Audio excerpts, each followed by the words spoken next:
യുടെ സ്വകാര്യ ഭാഗത്ത് ചട്ടകം ചൂടാക്കി രണ്ടാനമ്മ എന്നും രണ്ടാനമ്മ മാത്രമായിരിക്കും കേട്ടോ. സ്വന്തം അമ്മയുടെ സ്ഥാനത്ത് എങ്ങനെയല്ല 1000 രണ്ടാനമ്മമാർ വന്നു കഴിഞ്ഞാലും സ്വന്തം അമ്മയുടെ സ്ഥാനത്ത് ഒരിക്കലും എത്തൂല. അതിനൊരു ഉത്തമ തെളിവാണ്ടത്. വെറും 5 വയസ്സ് മാത്രം പ്രായമുള്ള ഒരു കുഞ്ഞിന്റെ സ്വകാര്യ ഭാഗത്ത് ചട്ടകം പഴുപ്പിച്ച് വെക്കണമെന്നുണ്ടെങ്കിൽ അത് രണ്ടാനമ്മയ്ക്കേ കഴിയുള്ളൂ. സ്വന്തം അമ്മയ്ക്ക് അത് ഒരിക്കലും കഴിയുമെന്ന് എനിക്ക് തോന്നുന്നില്ല.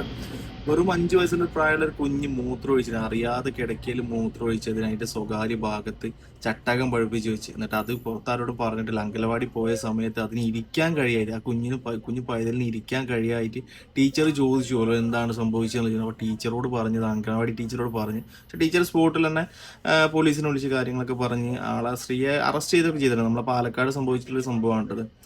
അപ്പോൾ രണ്ടാനമ്മ എന്നും രണ്ടാനമ്മ മാത്രമായിരിക്കും. പക്ഷെ ഈ സ്ത്രീയുടെ ഒരു മനസ്സ് വേറെ തന്നെ കേട്ടാണ്. ഒരു കുഞ്ഞിന്റെ ചെറിയൊരു പൈതലിന്റെ സ്വകാര്യ ഭാഗത്തൊക്കെ ചട്ടകം പഴുപ്പിച്ച് വെക്കണം എന്നുണ്ടെങ്കിൽ എന്തായാലും ഇതിനൊക്കെ എന്താ ചെയ്യേണ്ടതല്ലേ.